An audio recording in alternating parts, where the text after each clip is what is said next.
اصطفى ونصرنا لما يوجب الزلفة لديه والوصول إليه فأمرنا لأداء فرض الجمعات وما أوجب فيها من الطاعات وقسم لنا من العطاء في يوم الجزاء إنه هو العزيز الحكيم.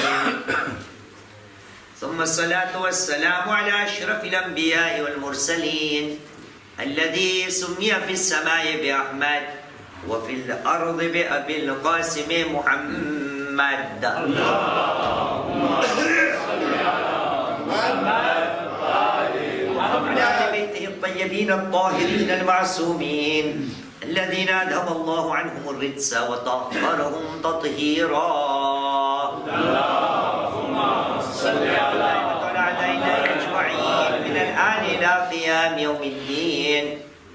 أما بعد أوصي نفسي أوصيكم بالتقوى فإن خير الزاد التقوى إذ قال الله العظيم في كتابه بسم الله الرحمن الرحيم وتزودوا فإن خير الزاد التقوى واتقون يا أولي الألباب. آمنا بالله صدق الله العلي العظيم. صلوا على محمد وعلى محمد.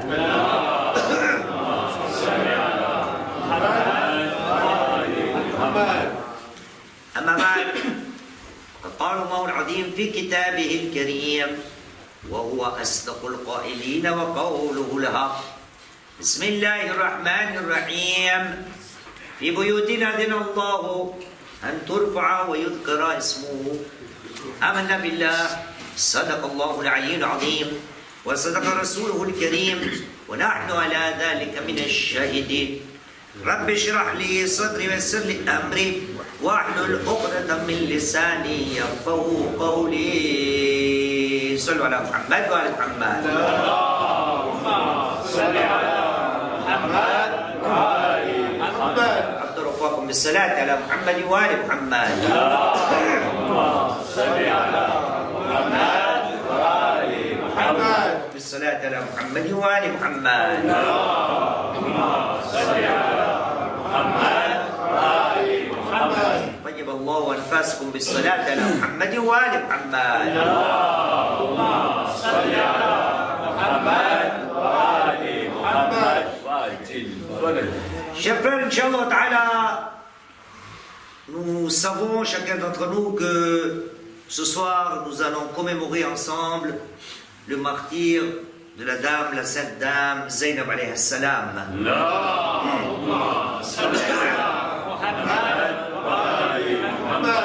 Et nous allons Inch'Allah Ta'ala aujourd'hui parler de cette sainte dame. Le 11 janvier, quand nous avons commémoré ensemble la naissance de cette dame, j'avais commencé mon sujet, mon sermon, mon khutbah, avec le même verset par lequel j'ai commencé aujourd'hui. Si nous voulons prendre conscience qui était cette dame, il suffit d'aller voir le Saint-Coran et nous pouvons nous rendre compte que indirectement, Allah subhanahu wa ta'ala a fait mention de Zainab alayhi salam dans le Saint-Coran. Allah subhanahu wa ta'ala dit Bismillahir Rahmanir Rahim dans le chapitre 24, verset 36, Surat An-Nur, verset 36. Il dit Bismillahir Rahmanir Rahim Fi buyutin adhina Allahu an yurfa'a tudhkaru ismu fiha ismu ahsan. Allah subhanahu wa ta'ala a permis que son nom soit invoqué, soit élevé dans des maisons, donc dans des mosquées. Il a aussi permis dans ces mêmes maisons que son nom soit sanctifié, soit glorifié matin et midi et soir. Tout le temps. Voyez-vous, Allah subhanahu wa ta'ala dans le Saint-Coran parle des maisons. Et avant le 11 janvier, quand nous avons parlé ici, nous avons cité une narration du prophète Muhammad sallallahu alayhi wa sallam.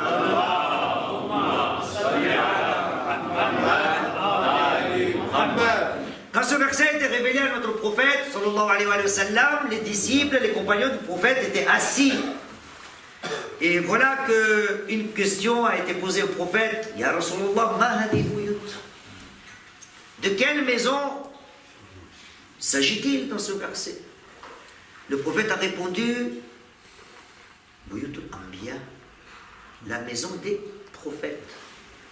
Et dans cette même assemblée, il y avait l'un des premiers disciples, l'un des premiers compagnons du prophète, Abu Bakr, qui lui a voulu encore plus savoir. Et il a demandé encore une fois une deuxième question, en lui disant, Ya Rasulallah, ahad al-bayt minha? En pointant du doigt la maison de Ali wa Fatima alayhi salam.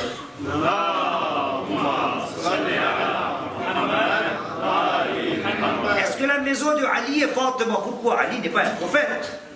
Fatima n'est pas une prophète. Mais la question a été posée, est-ce que cette maison fait partie de cela dans lesquels il y a eu permission d'invoquer, d'élever, de glorifier, de sanctifier le nom d'Allah subhanahu wa ta'ala? Le prophète a dit, Na'am hiya min afdaliha.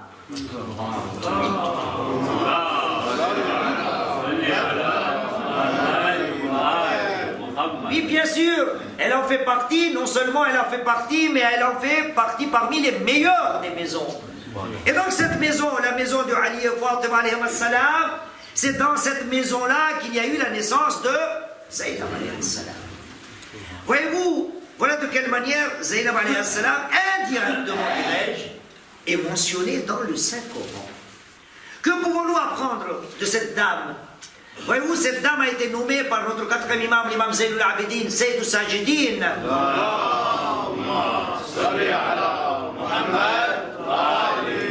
Nous l'avons vu pendant la naissance. Celle-ci, le quatrième imam l'a appelée Alima, Ghayra Mu'allima, Fahima, Ghayra Mufahima.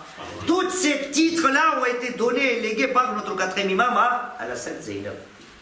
Et l'histoire nous a révélé qu'elle a beaucoup d'autres surnoms, beaucoup d'autres titres. On l'appelle aussi Thani et Zahra, la seconde de Zahra. Après la tragédie de Karbala, on lui a donné encore un autre titre. L'histoire lui a donné ce titre. On l'appelle Sharikatul Hussein, l'associé de Hussein alayhi salam. Voyez-vous, chers frères, quelle était la relation entre Zaynab et Hussein? C'est l'histoire a voulu. Il s'agit d'une relation qui est humaine. Une relation qui est humaine. Et aujourd'hui, nous allons parler, bien sûr, en peu de temps, de cette relation-là. Ô combien cette relation est importante dans la vie de chacun d'entre nous. Nous avons parlé de cela l'autre fois, donc le 11 janvier, mais pas ici, de l'autre côté. Sallu ala Muhammad wa ala Muhammad.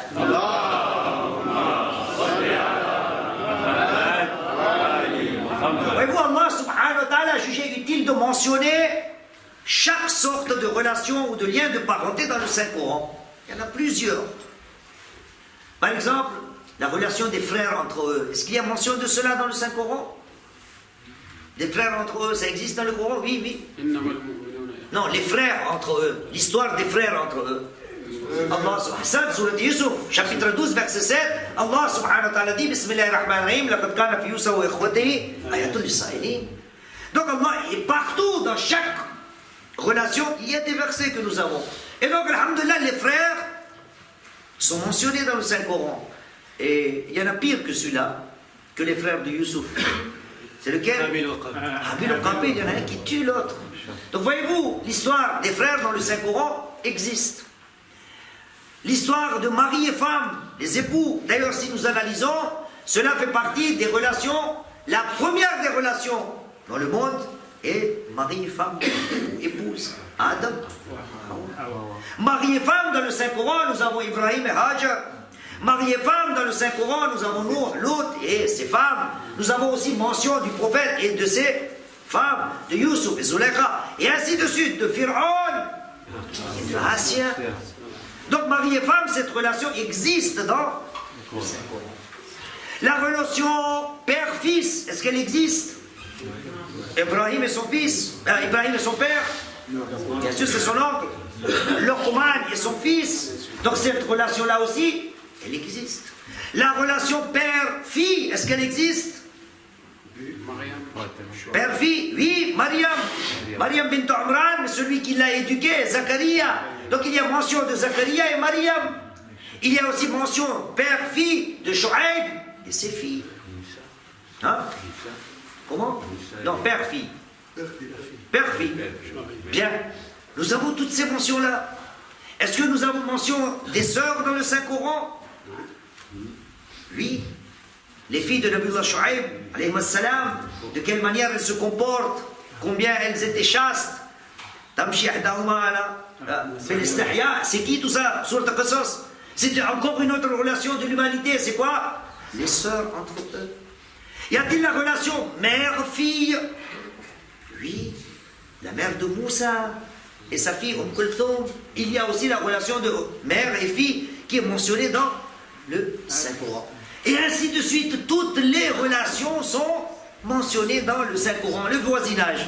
Et parmi toutes ces relations-là, aujourd'hui nous allons parler de la relation frère et sœur. Pas seulement frère. Les sœurs, on l'a dit, il y en a, les deux sœurs, les filles de Shu'aib. Aujourd'hui, on va parler de frères et sœurs. Combien cette relation est importante?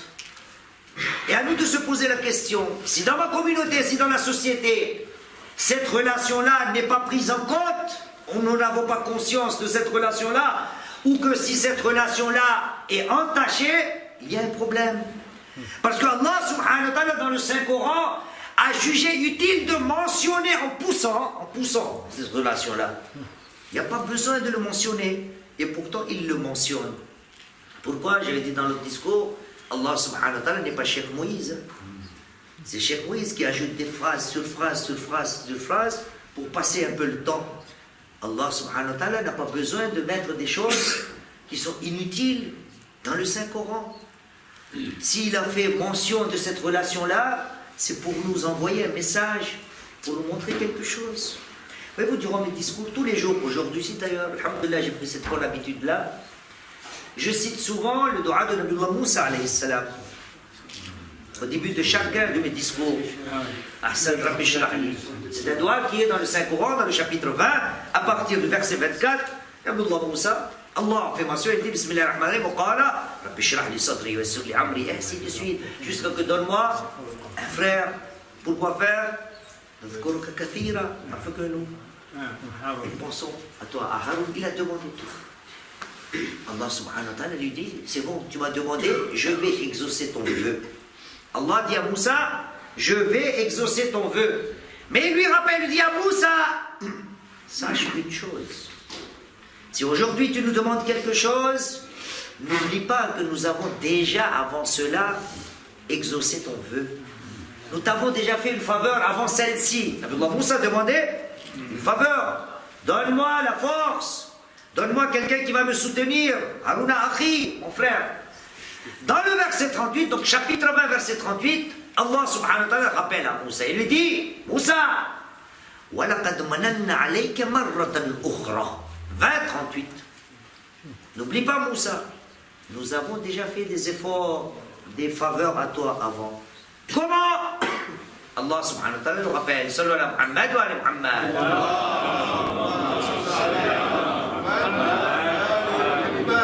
Voilà comment nous avons fait faveur sur toi.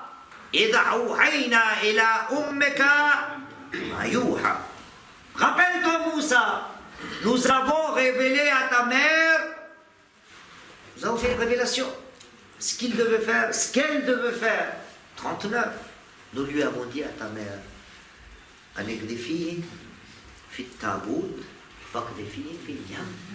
nous avons demandé à ta mère de te mettre dans un coffret, et par la suite, nous lui avons dit de jeter ce coffret sur le Nil. Et une fois que tu seras jeté sur le Nil, son ennemi et mon ennemi, donc Pharaon, va le prendre. Il va prendre Moussa. Jusqu'à là, on connaît très bien. Moussa alayhi salam arrive dans le palais de Pharaon. Il est accueilli à Sainte-Merci. Et la femme de Pharaon dit à Pharaon, gardons-le, ce bébé. Nous n'avons pas d'enfant. Et Pharaon accepte ou non? Hein? Il accepte. Hein? Et donc j'avais fait une réflexion. Ô toi musulman,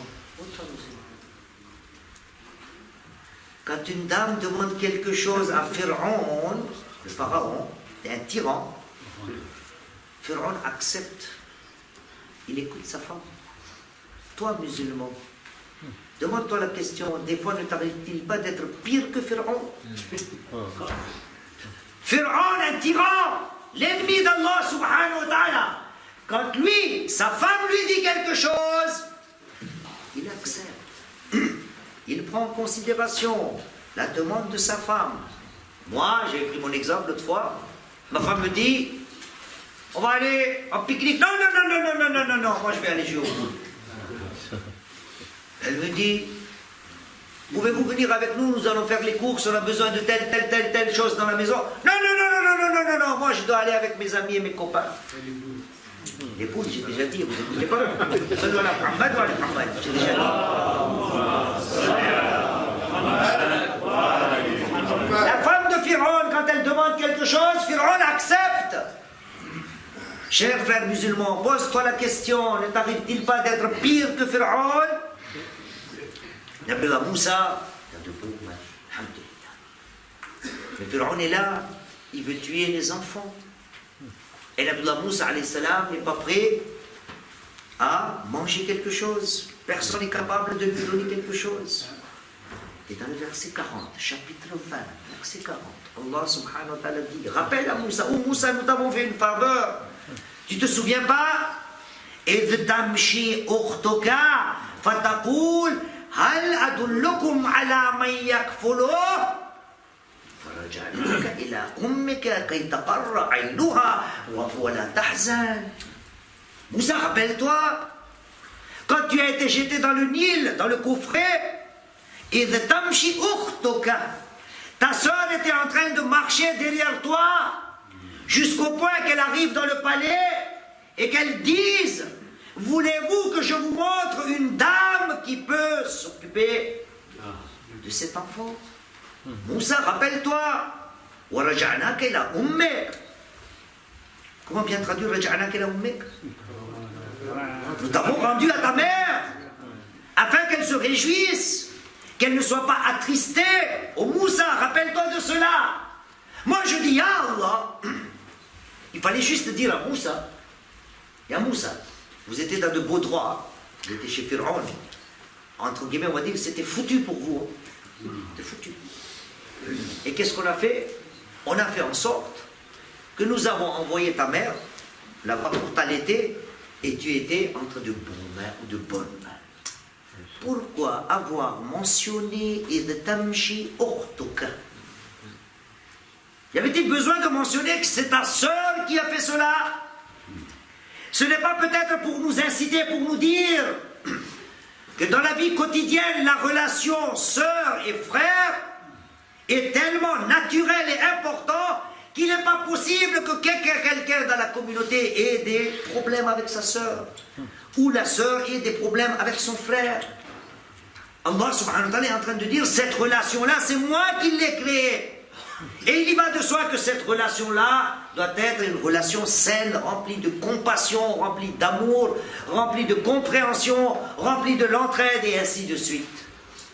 Et peut-être vous vous demandez, mais pourquoi avons-nous pris ce sujet-là?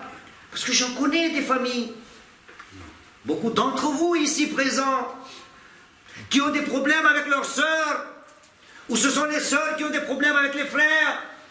Et donc s'il y a des problèmes, il faut se poser la question, est-ce que je suis quelqu'un de, comment on dit, hors nature? La nature voudrait, Allah subhanahu wa ta'ala nous dit, que la nature entre un frère et une sœur, la relation doit être toujours bonne. Si cette relation n'est pas bonne, il y a quelque chose qui cloche. Pose-toi la question. Voyez-vous, nous avons beaucoup de frères arabes ici, alhamdulillah. La relation frère et sœur est tellement importante que nous avons une façon de parler dans la langue arabe. Quand on voit deux amis très proches, quand on voit deux amis, ils ne sont pas frères, hein? Quand on voit deux amis très proches, dans la langue arabe, nous appelons cela, enfin, les Arabes appellent cela كأنهم أخ وأخت. Ils sont tellement amis, on dirait que ce sont des frères et sœurs. Et pourtant, ce sont deux garçons.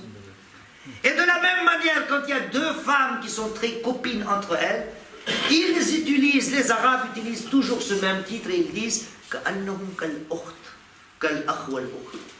On dirait que ce sont des frères et des sœurs. Pourquoi? Parce que l'histoire, durant toute son histoire, a révélé que la relation frère et sœur est une relation magique. Aujourd'hui, nous commémorons le martyre de Zaynab alayhi salam et nous allons nous rendre compte de quelle manière cette relation nous est parvenue. C'est pas pour rien que l'histoire a dit Sharikatul Hussein, l'associé de Hussein. L'associé. Quel était cet amour? De quelle manière ces deux-là se respectaient? Bien sûr, voyez-vous, quand on parle de Zaynab alayhi salam, on a toujours tendance, parce que c'est l'histoire qui a fait cela, toujours nous associons Zaynab à Hussein. Mais nous oublions peut-être que Zaynab alayhi salam avait un autre frère qui n'est autre que notre deuxième imam, l'imam Hassan Mujtaba alayhi salam.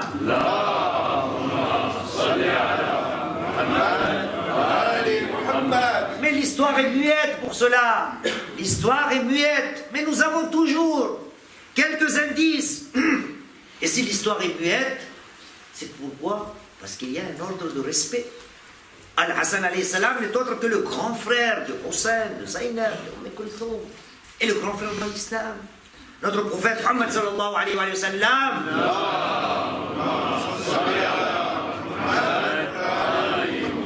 nous dit Al-Akhul Akbar bi manzilatil ab.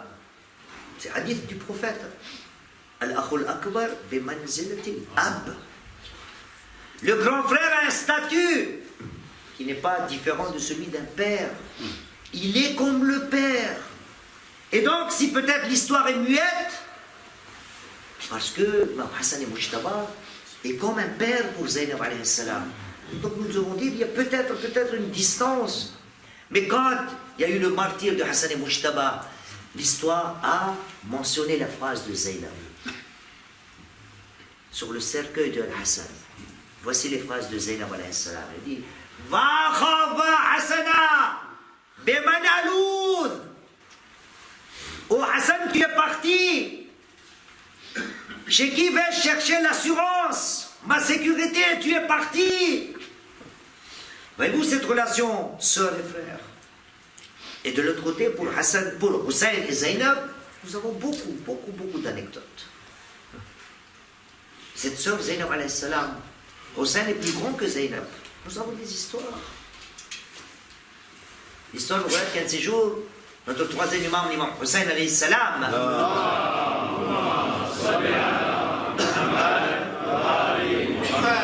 est assis dans sa maison en train de réciter le Saint-Coran. Le Saint-Coran.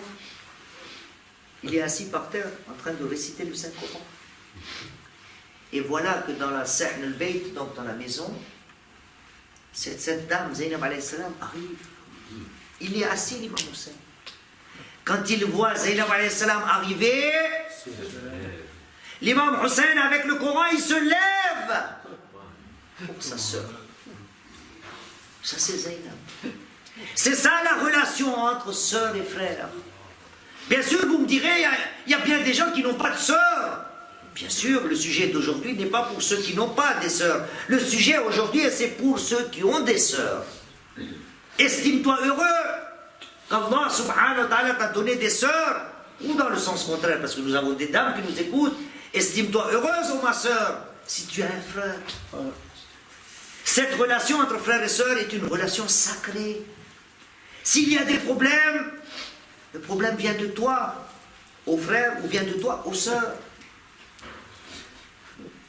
Quelle est cette compassion? Ajib. Zaynab, quand elle arrive, l'imam Hussein se lève. Nous avons une autre anecdote qui nous est racontée par nos érudits. La première fois, c'est Zaynab qui vient, Hussein se lève. Arrive un autre moment où Hussein est à l'extérieur de la maison. Quand il arrive dans la maison, il voit que sa sœur est en train de se reposer. Nous sommes à Médine, hein? Et le soleil frappe. Hussein arrive de l'extérieur, il a son cap ou sa cape. Il voit sa sœur en train de se reposer. Il s'approche de Zaynab alayhi salam, enlève sa cape et fait de l'ombre à sa sœur.